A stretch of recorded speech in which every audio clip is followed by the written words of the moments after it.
Hi, this is Matt from Superior Custom Carpentry. Today we're going to show you how to set a door the way we set doors. It's a very fast, efficient way of setting doors.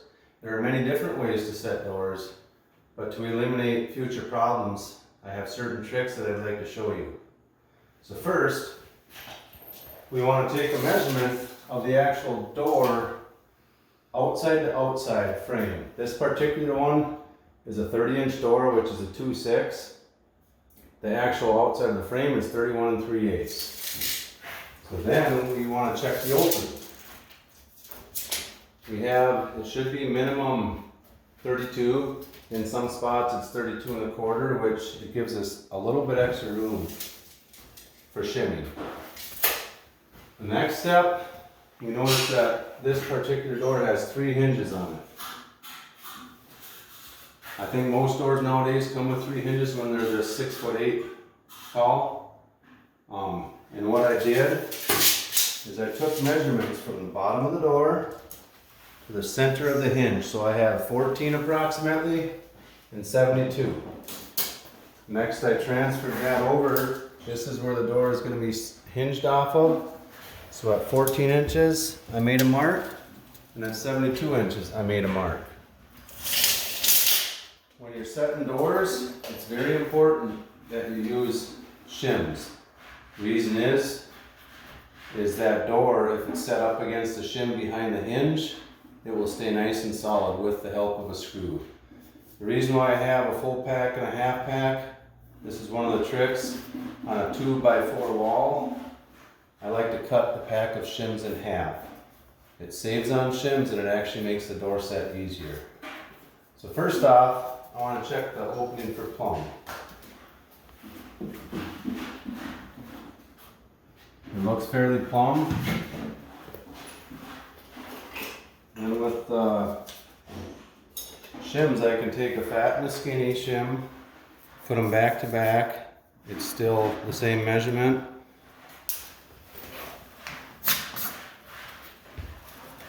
And I'll put it right on my mark. So why are you doing that? What's the purpose of putting those shims on the mark? So it's directly behind the hinge, and that's where I nail, so it's solid behind. So you're essentially making the gap smaller so it's easier to shim, correct? Correct. And you never want to set a door directly against the stud in future if it ever moves. So now what I want to do is go up to the top. I grab my level and I check to make sure it's plumb. It's not plumb now, I gotta go in. So my guess is I'm gonna have to take 2 skinny shims. So on my mark, wherever that is plumb, it's really close right there. So I'm gonna nail these in place. Next step, this is a finished floor. It's vinyl flooring. The jambs need to rest directly on there, so if it's not level, I will have to cut one of the jambs. This door came from a door manufacturer. It's just held together with this simple clip. You unscrew it, loosen it, and the door falls to the floor. So next I want to put the door in the opening, right against our shims. And I'm going to open this door, but before I do that I also want to say this door, sheetrock to sheetrock, is 4.5 inches. It should be 3.5 plus half inch. The door jambs come 4 9/16. There's a slight bevel. It's just to help with trim, and if the sheetrock and the studs don't line up exactly, sometimes it can go bigger than your 4.5. So I'm going to open this door. What I like to do is stick something on the bottom of the door that'll kind of keep it semi-centered on this wall, and then I'm going to grab this 15 gauge nail that shoots a 2.5 inch nail. And wherever this door is centered, I'm going to put one nail. And I'll come down below and I'll flush it out and I'll put another nail. Remember, our shims are directly behind there, so I'm not nailing right in the middle here, and there's a 3/8 gap and the jamb gets sucked tighter. Excuse me, I gotta get my drill. So these screws are Phillips. The next step is securing it with a 3/8 screw. I'm gonna switch out bits here to a T25. And then remember, we have a 1/2 inch of sheetrock and then our framing starts. So I like to go on the back side. And then I cinch it up tight.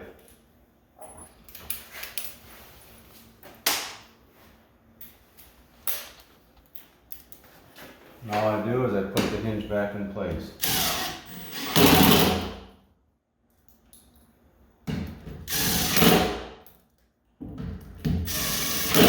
Going quick back to the door being centered on here. Sometimes the framing is not good. One of the walls might be out of plumb. Ideally, I like to set where the miter of the trim is flush with drywall on both sides if I can. And if there's any kicking of the door one way or the other, I'd rather do that on the bottom. It makes your miter fitting easier. So now what I want to do from here is I want to close the door.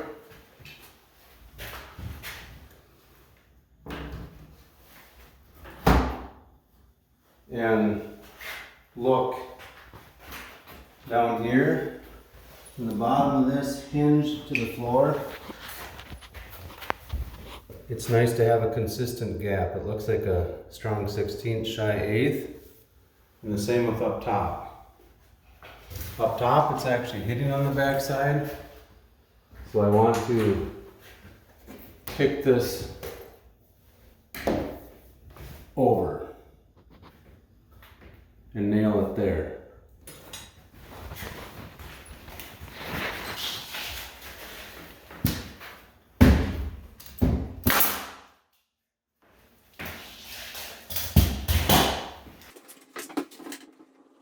So we still have a slight gap there, and I'm going to try to cause this jamb to go over to create that consistent gap. So basically what he's doing is he was hammering the shims in on this side, and what it does is it forces the frame over so that we can get the consistent gap between the door and the jamb. I'm going to have to shim down here.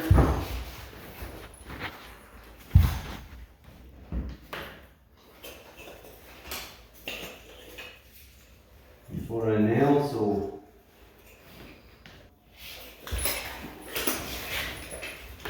wherever I put my shim, I'm putting a nail. Another important factor is that this jamb is actually square to the opening, perpendicular to this floor line if this floor is cut square. Reason is when we would close the door, if this jamb is kicked out, it'll cause that hinge to hit before the door is closed, and it'll actually be spring bound. I call it hinge bound. So I have my nails here and here. This looks square in the opening, but of course it might need to be adjusted later. We would want to put a shim down there and another nail.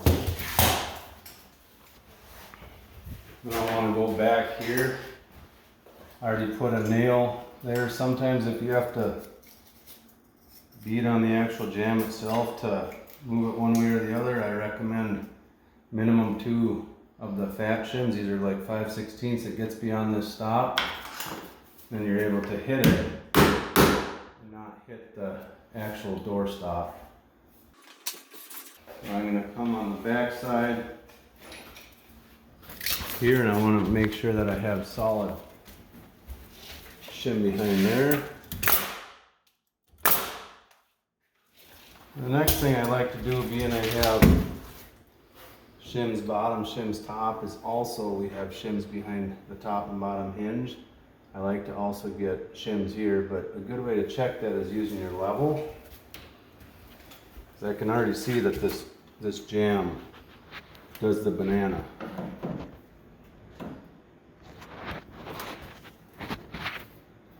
There's a hole, you can see daylight right there. This top is fairly good, the bottom is where the banana is. I was able to get a full shim where we don't have to cut it off afterwards. This one we'll have to cut off.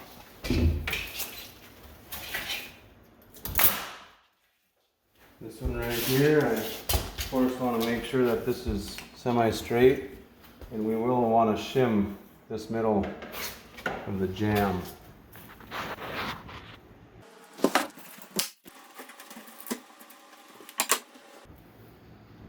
Pretty close right there.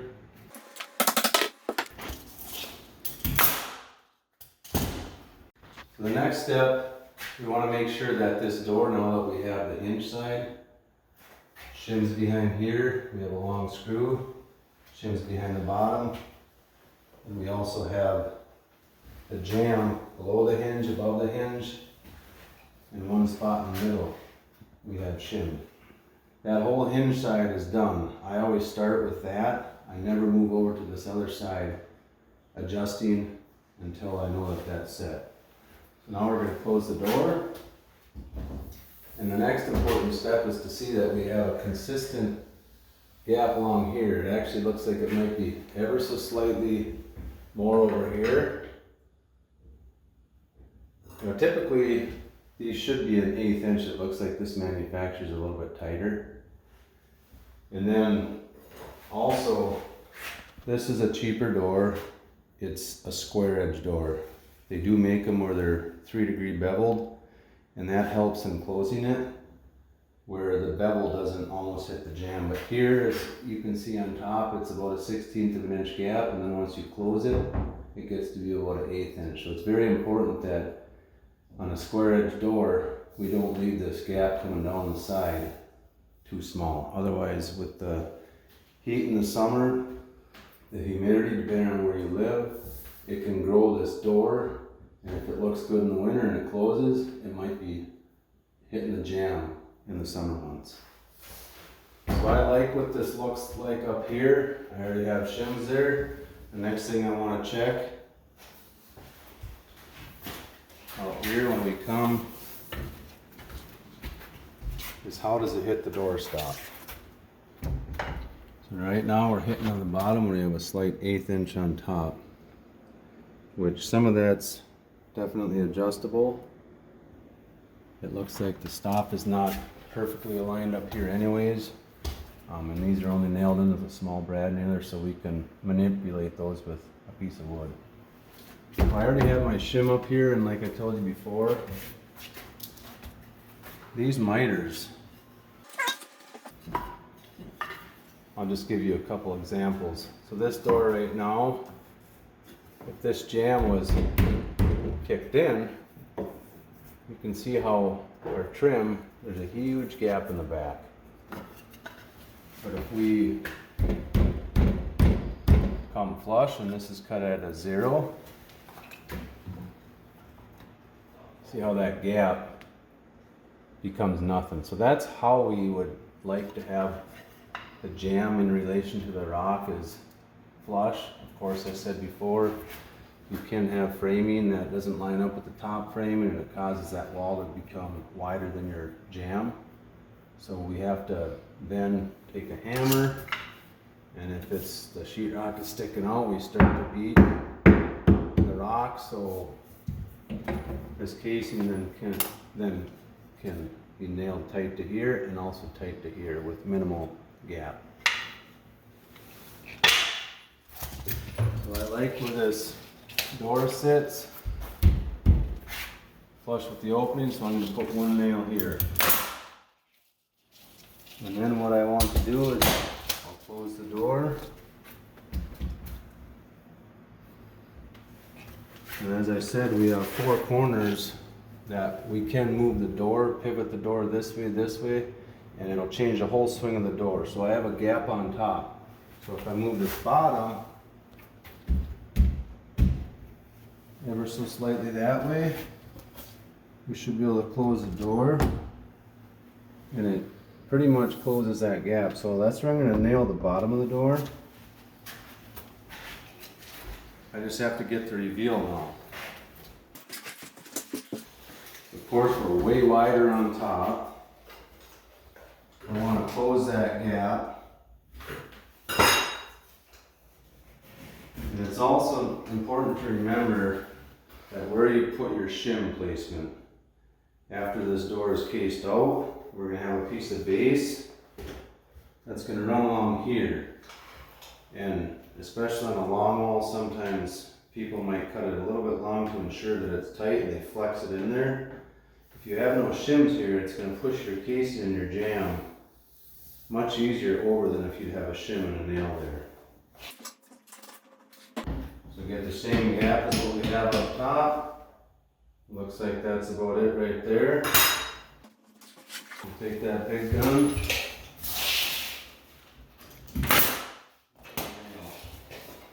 Then from there, the next place I like to put a shim is right here behind the actual strike plate. And I cut my packs of shims in half, so now in a case where I have to put 2 shims, I can just marry them to each other.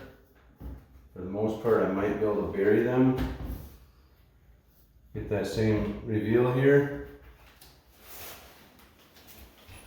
I'll put a nail back in the corner where it's not going to interfere with the screw.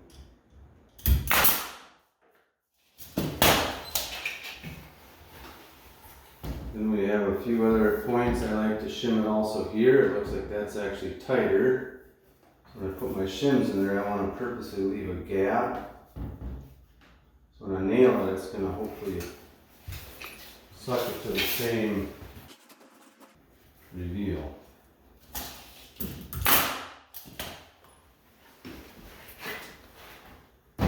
Looks good. For sure, 1 in here. Sometime, depending on what the jam is doing, you might want to put 2.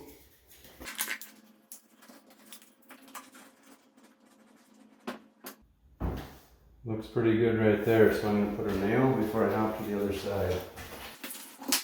Now I have that side done. I'm going to hop back to this other side, same thing where we'd want to shim it. This is basically just filling the void on this side, and of course we can still use the long level.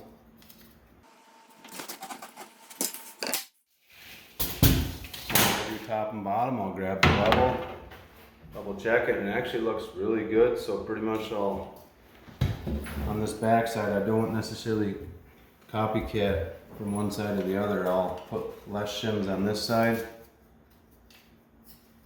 but for sure in 2 different locations.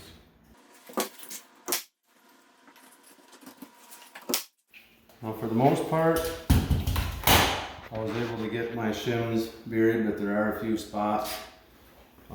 Before we case it, we'll have to take a multi-tool, cut these shims off, and then anywhere, for instance here where I had to move this bottom over, there is sheetrock that does stick past, so the casing is going to be an 1/8 inch away. But if we take the hammer like I was saying and beat it, sometimes if it's wider casing, we can go inside of the casing and score a line with the sheetrock. Then your casing's able to lay flat. So that's the way I like to set doors. It's very important, like I said, that we get plenty of shims. Get this reveal coming down where you close the door. There's the same reveal across the top, same reveal coming down. And you got to screw in that top hinge, and it's not going to bind anywhere. So one thing when we're closing this door, of course it hits this door stop. And sometimes from manufacturer it's not 100% perfect, where it's give or take. So we see it's hitting on the bottom, it's gapped in the middle, and it's slightly gapped up top. I'm going to take this shim on the very bottom where it was hitting and pound it over a little bit. I got the majority of it out. So maybe I'll do a little bit more. Then as we go up, there's a gap in the middle of the door, so now we can take these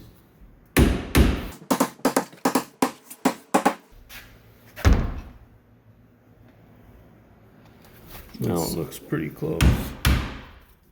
So of course, after I moved the stop, it took the original nail and it loosened that. So I'm gonna wanna take an 18-inch brad nailer, now that it's looking a lot better, and just re-nail it in a few spots. And wherever I have my shims especially.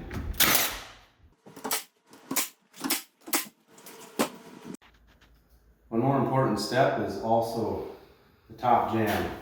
Now this is only a 30-inch wide door, but sometimes you might have a sag up or down in this jamb, just to ensure that you have a big nail and you find the amount of shims you need to put, and then you put a big nail where you put the shim so it'll hold that. Of course, once you trim it out, you'll have your brad nails in here, and then you'll have a bigger nail up here. That also helps it, but it's a good idea to put this on doors, especially anything wider than this.